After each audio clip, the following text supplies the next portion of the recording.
ఈరోజు అశోక్ గారు, సతీష్ చంద్ర గారు మాట్లాడిన తర్వాత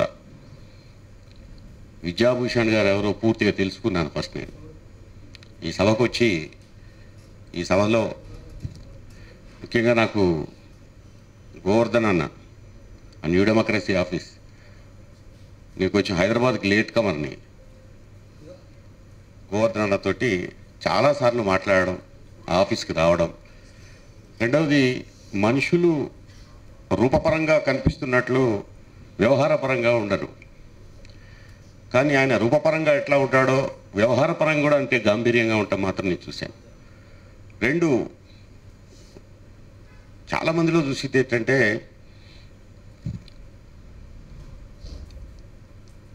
తక్కువగా చూసే మనస్తత్వం ఉండదు, కొంత తక్కువగా చూడటం. ఆయన తక్కువగా చూడు, అందరు ప్రేమిస్తాడు. మీరన్న ముత్యం, విద్యాభూషణ్ గారు, వీళ్ళిద్దరు కూడా తమ దర్పాన్ని ప్రదర్శించారు. ఫస్ట్ అది బాగా నచ్చింది నాకు విద్యాభూషణ్ నుంచి. వారి నుంచి నేర్చుకోవాల్సినటువంటి పాఠం ఏంటంటే దర్పం లేదు.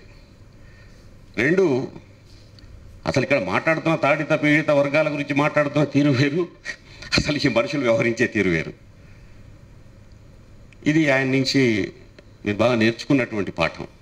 అంటే ఇప్పుడు నేను తాడిత పీడితంలో లేను అనుకోవచ్చు, అది వేరు విషయం. పీడితున్నే ఉన్నాను, అది వేరు. ఇప్పుడు కూడా ఇంకో రకమైన పీడనలో ఉన్నాను నేను.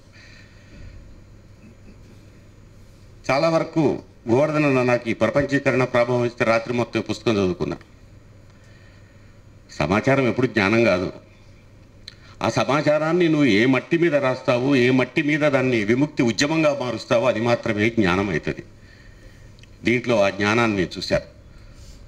రైతుల ఆత్మహత్యల గురించి, విద్య గురించి, 90వ దశకంలో వచ్చినటువంటివి, 90వ దశకంలో వచ్చినవి మొత్తం కూడా ప్రపంచీకరణ యొక్క పరిణామాలు, దుష్పరిణామాలు మొత్తం కూడా ప్రధానంగా ఈ నేల మీద ఎంత భయంకరంగా పనిచేసినాయో వాటన్నిటి ఇతను రాశారు, విద్యాభూషణ్ గారు రాశారు. ఈ రాసిన తర్వాత నేను ఇక్కడికి వచ్చాను కాబట్టి ఈయన రాసిన విషయాలు మొత్తం కూడా ఒక స్వరాష్ట్ర ఉద్యమానికి కావాల్సిన, సాధనకు కావాల్సిన రూట్గా ఏర్పడ్డాయి. మొత్తం కూడా ప్రపంచీకరణకు సంబంధించిన విషయాలు. ఇవి కొందరికి మాత్రమే ఉపయోగపడే విషయాలు, ఇవి అందరికీ ఉపయోగపడే విషయాలు. ప్రపంచీకరణతో రైతులు, వరంగల్లో ఎక్కువ మంది, గాదె మాధవరెడ్డి గారి దగ్గర పోతే విజయవాడ వస్తే ఆయన ఒక 2 గంటలు 3 గంటలు మాట్లాడిండు. 2-3 గంటలు మాట్లాడితే ఫైనల్గా దొరికింది ఏంటంటే ఆయన ఒక పెద్ద లిస్టే ఇచ్చాడు. రైతులు ఆత్మహత్యలు, ఆ రైతుల ఆత్మహత్యల గురించి చాలా అద్భుతమైనటువంటి వ్యాసం ఉంది. వ్యవసాయ రంగము, ఈ దేశం వ్యవసాయక దేశము, ఈ వ్యవసాయక దేశాన్ని ఎట్లా ఉండాలి, ఈ రైతులకు సంబంధించిన అంశాలు ఇవన్నీ కూడా దీంట్లో నిక్షిప్తమై ఉన్నాయి. విద్యాభూషణ్ గారు చాలా హైదరాబాద్లో ఉన్నటువంటి, వీళ్ళేమో మొత్తం అశోక్ గారు, సతీష్ చంద్ర గారు వీళ్ళేమో మొత్తం రథచక్రాలనే నడుపుకుంటూ పోయారు. రాహుల్ మేమంతా కూడా మేము పని చేసుకుంటూ వచ్చినటువంటి వాళ్ళం. కాబట్టి వాళ్ళు నడిపినటువంటి రథచక్రాల్లో చాలా వరకు సతీష్ చంద్ర గారు చెప్పినట్లు చివరికి రైటిస్టులతో కూడా మావోయిస్టులు చేయించారు. వీళ్ళు మామూలు పని ఏం చేయించాలి. ఈనాడులో పనిచేసినటువంటి వాళ్ళు, వార్తల్లో పనిచేసినటువంటి వాళ్ళు, ఈ పత్రికల్లో పనిచేసిన వాళ్ళు, ఈవెన్ పుత్తూరు వెంకటేశ్వరరావు గారు లాంటి వాళ్ళు కూడా వీళ్లతో కలిసి హక్కుల ఉద్యమంలో నడిచే విధంగా ఏబీకే లాంటి వాళ్ళ యొక్క సహచర్యంతో జరిగినటువంటి పరిణామం. చాలా వరకు ఉదయం పత్రిక అయితే అది ఒక రకంగా నక్సలైట్ల పత్రిక, మావోయిస్టు పత్రిక అన్నటువంటి పరిస్థితి. సుబ్బరాయుడు గారు ఉన్నప్పుడు వాళ్ళ స్కూల్లో ఉన్నటువంటి స్టూడెంట్స్ మొత్తం చాలామంది స్టూడెంట్స్, అప్పుడు కే శ్రీనివాస్ గారు కూడా స్టూడెంటే, వాళ్ళందరూ కలిసి పనిచేసినటువంటి తీరులో ఒక కొండపల్లి సీతారామయ్య లాంటి ఒక నక్సలైట్ని ఇంటర్వ్యూ చేసి వేయడం అన్నది మామూలు విషయం కాదు జర్నలిజంలో. ఫస్ట్ టైం ఒక ధైర్యం చేసి వేసినటువంటి పరిస్థితి ఉదయం పత్రికలో. తర్వాత వార్తాపత్రికలు వచ్చేసరికి మల్లెపల్లి లక్ష్మి వీళ్ళంతా చాలా ఇంటర్వ్యూలు, చాలా గణపతి ఇవన్నీ రాశారనుకోండి. అంటే లెఫ్టిస్టులు మొత్తం కూడా ఆ ప్రభావంతో ఉన్నటువంటి వాళ్ళు జర్నలిజాన్ని నిజంగా, నేనైతే ఊగరా అంటే ఊగిన దానికంటే ఈ జర్నలిజంలో మాత్రం బ్రహ్మాండమైనటువంటి పరిస్థితి అద్భుతంగా ఈ లెఫ్టిస్టులు మొత్తం ఉన్నారు. నిజంగా ఈరోజు బాధాకరమైన విషయం ఏంటంటే గోవర్ధన్ అన్న వీళ్ళందరూ కలిసి, కుటుంబీకులు కలిసి చేస్తున్నటువంటి సంతాప సభ. ఈ సభను నిజంగా జర్నలిస్టులు చేయాలా, గట్టిగా చేయాలా, చాలా ఘనంగా చేయాలా.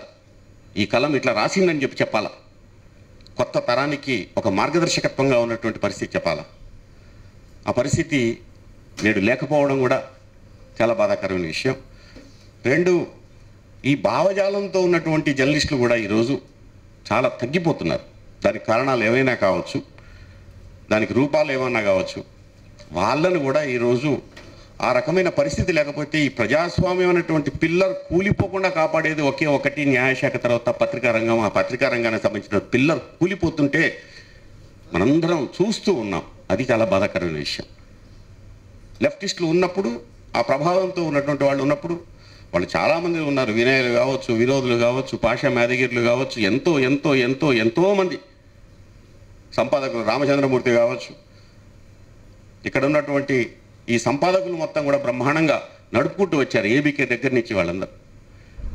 ఇప్పుడు ఉన్నటువంటి పరిస్థితి, ఇప్పుడు ఉన్నటువంటి ఎడిటర్ల గురించి నేను అనడం లేదు, కానీ ఆ రకమైనటువంటి వాతావరణం పూర్తి కోల్పోయింది.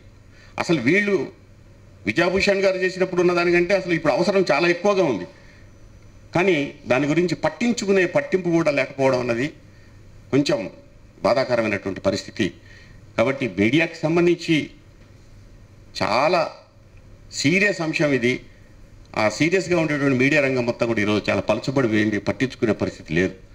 దానికి ఈ మీడియాను మళ్ళీ పటిష్టం చేయాలా, దీన్ని సక్రమంగా నడపాలా, దీన్ని మంచి దారిలో తీసుకురావాలా, ఈ సొసైటీని సరైన దారిలో పెట్టాలంటే, ఈ రాసే కలం కరెక్ట్గా ఉండాలంటే విజయభూషణ్ గారు లాంటి వాళ్ళు రాసినటువంటి మార్గం కూడా ఒక మంచి మార్గం. వాళ్ళు మంచి రోడ్డు వేసిపోయారు. ఆ రోడ్డు మీద అనేక మంది జర్నలిస్టులు ఇప్పుడు ఇంకా భవిష్యత్తులో కూడా నడవలసినటువంటి అవసరం ఉంది. కాబట్టి విజయభూషణ్ గారు శ్రీకాకుళం గురించి, శ్రీకాకుళం నుంచి వచ్చినటువంటి మన మిత్యం, ఆ పిహెచ్డి ఇక్కడి నుంచి అక్కడికి పోయిండు. ఆయన అక్కడి నుంచి ఇక్కడికి వచ్చి బ్రహ్మాండంగా ఈ 2 తెలుగు రాష్ట్రాలకు కావాల్సినటువంటి ఆ డేటాబేస్ మొత్తం కూడా తయారు చేసినటువంటి దాంట్లో చాలా కీలకమైన పరిస్థితి. ఇంకా శ్రీకాకుళంలో ఆ తాపి ధర్మారావు కూడా ఉన్నాడు, మాధ్యమికమైనటువంటి భాషకు తీసుకొచ్చి పెట్టినటువంటి వాడు. ఆ యొక్క ప్రభావం మొత్తం కూడా చూస్తే ఈరోజు తెలుగులో ఉన్నటువంటి పరిస్థితి, తెలుగు జర్నలిజం మొత్తం కూడా కకావికలమైపోతున్నటువంటి ఈ సందర్భంలో జర్నలిజానికి సంబంధించి ఇలాంటి వ్యక్తుల యొక్క స్ఫూర్తి చాలా అవసరం ఈరోజు జర్నలిజానికి. దాన్ని మనందరం కూడా వంట పట్టించుకోవాలని ఈ యొక్క విజయభూషణ్ గారికి నివాళులర్పిస్తూ సెలవు తీసుకుంటాం.